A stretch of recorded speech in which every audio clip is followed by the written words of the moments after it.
दोस्तों, तुर्की के लड़ाकू विमानों का बहुत बड़ा हमला, 35 की मौत। आखिर यह हमला कहां और क्यों किया, जानेंगे पूरी रिपोर्ट इस वीडियो में। इस बीच इजरायल पर क्यों बुरी तरह भड़के राष्ट्रपति एर्दोगान, और इसी के साथ बात करेंगे अगली खबर की, जो गाजा से आ रही। अंतरराष्ट्रीय सुरक्षा बल की एंट्री की तैयारी शुरू हो चुकी और पहले सैन्य वाहन भी गाजा पहुंच गए हैं। क्या अब गाजा में बड़ा बदलाव होने वाला है? और आखिर में बात करेंगे यूरोप की, जहां रिकॉर्ड तोड़ गर्मी ने टेक्नोलॉजी और मजबूत अर्थव्यवस्था के दावों की पोल खोल दी है। आखिर क्यों कुदरत के सामने बेबस हो गया पूरा यूरोप, जानेंगे पूरी रिपोर्ट। तो आप मेरे साथ इस वीडियो के आखिर तक बने रहें। दोस्तों, तुर्की ने बहुत बड़ा हमला कर दिया है। दोस्तों, यह हमला किसी देश के सैनिकों पर नहीं, बल्कि सोमालिया में आतंकवादी संगठन अल शबाब के खिलाफ किए।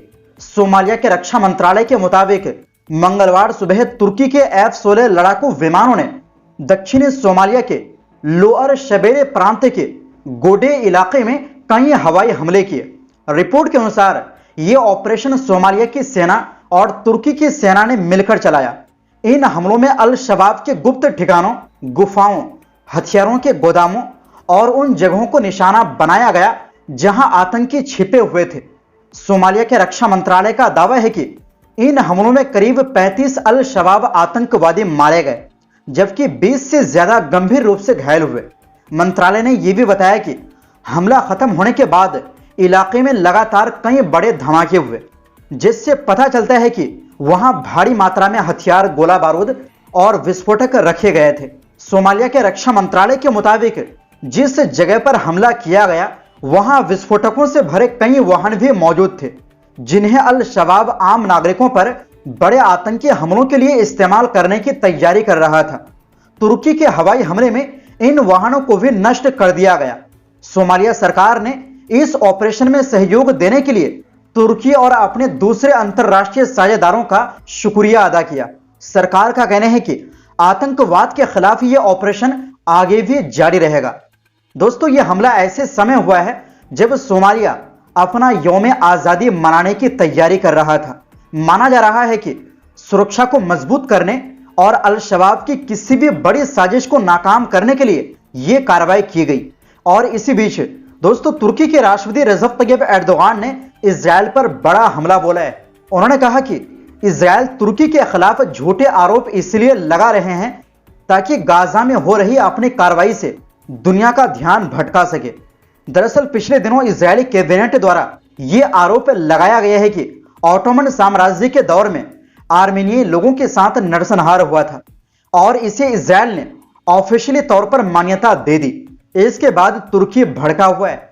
दरअसल कैबिनेट बैठक के बाद मीडिया से बात करते हुए एर्दोगान ने कहा कि जिस देश के हाथ गाजा में 75,000 से ज्यादा बेगुनाह लोगों, जिनमें बड़ी संख्या महिलाओं और बच्चों की है, उनके खून से रंगे हो, उसके आरोपों की तुर्की कोई परवाह नहीं करता। एर्दोगान ने कहा कि तुर्की का इतिहास हमेशा जुल्म से भागकर आने वाले लोगों को पनाह देने का रहा है। उन्होंने याद दिलाया कि वर्ल्ड वॉर 2 के दौरान नाजी अत्याचारों से भागने वाले कई लोगों को भी तुर्की ने शरण दी थी। उन्होंने कहा कि जो लोग आज तुर्की पर आरोप लगा रहे हैं वो खुद अच्छी तरह जानते हैं कि सच्चाई क्या है। वहीं दूसरी ओर दोस्तों, गाजा को लेकर एक बड़ी खबर सामने आई है। बोर्ड ऑफ पीस ने घोषणा की है कि गाजा में बढ़ने वाली अंतरराष्ट्रीय सुरक्षा बल यानी ISF की तैनाती की तैयारी अब तेज हो गई।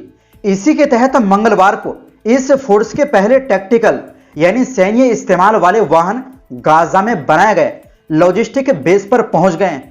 बोर्ड ऑफ पीस ने सोशल मीडिया पर तस्वीरें भी जारी की, जिनमें इन वाहनों के बेस पर पहुंचने की पुष्टि की गई।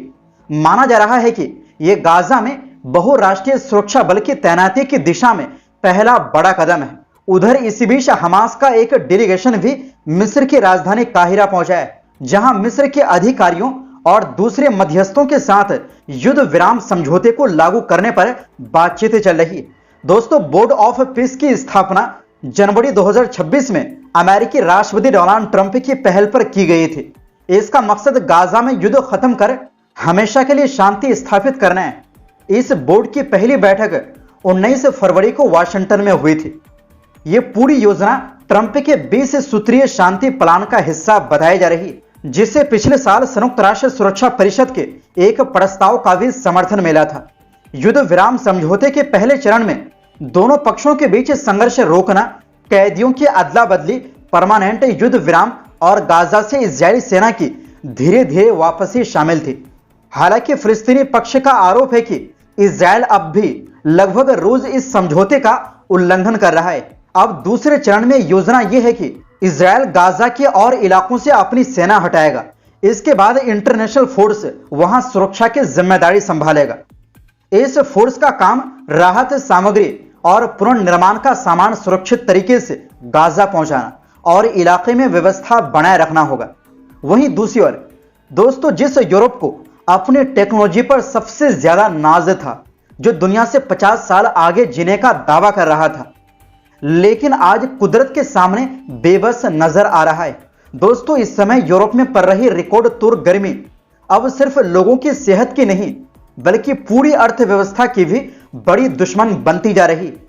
रिपोर्ट के मुताबिक सबसे ज्यादा चिंता जर्मनी को लेकर जताई जा रही, क्योंकि यह यूरोप की सबसे बड़ी अर्थव्यवस्था है। विशेषज्ञों का कहना है कि अब हीट वेव कुछ दिनों की परेशानी नहीं रही, अब यह ऐसा खतरा बन गई है जो फैक्ट्रियों, कारोबार, खेती, ट्रांसपोर्ट और लाखों लोगों की रोजमर्रा की कमाई पर सीधा असर डाल रही। इस साल जून में फ्रांस, जर्मनी, ब्रिटेन और स्विट्जरलैंड समेत कई देशों में रिकॉर्ड तोड़ गर्मी पड़ी। फ्रांस में हालात इतने खराब हो गए कि लोगों को 2003 की भीषण गर्मी याद आ गई, जिसमें करीब 70,000 लोगों की मौत हुई थी। दोस्तों, गर्मी का असर इतना ज्यादा है कि कई अस्पतालों के कूलिंग सिस्टम जवाब दे गए।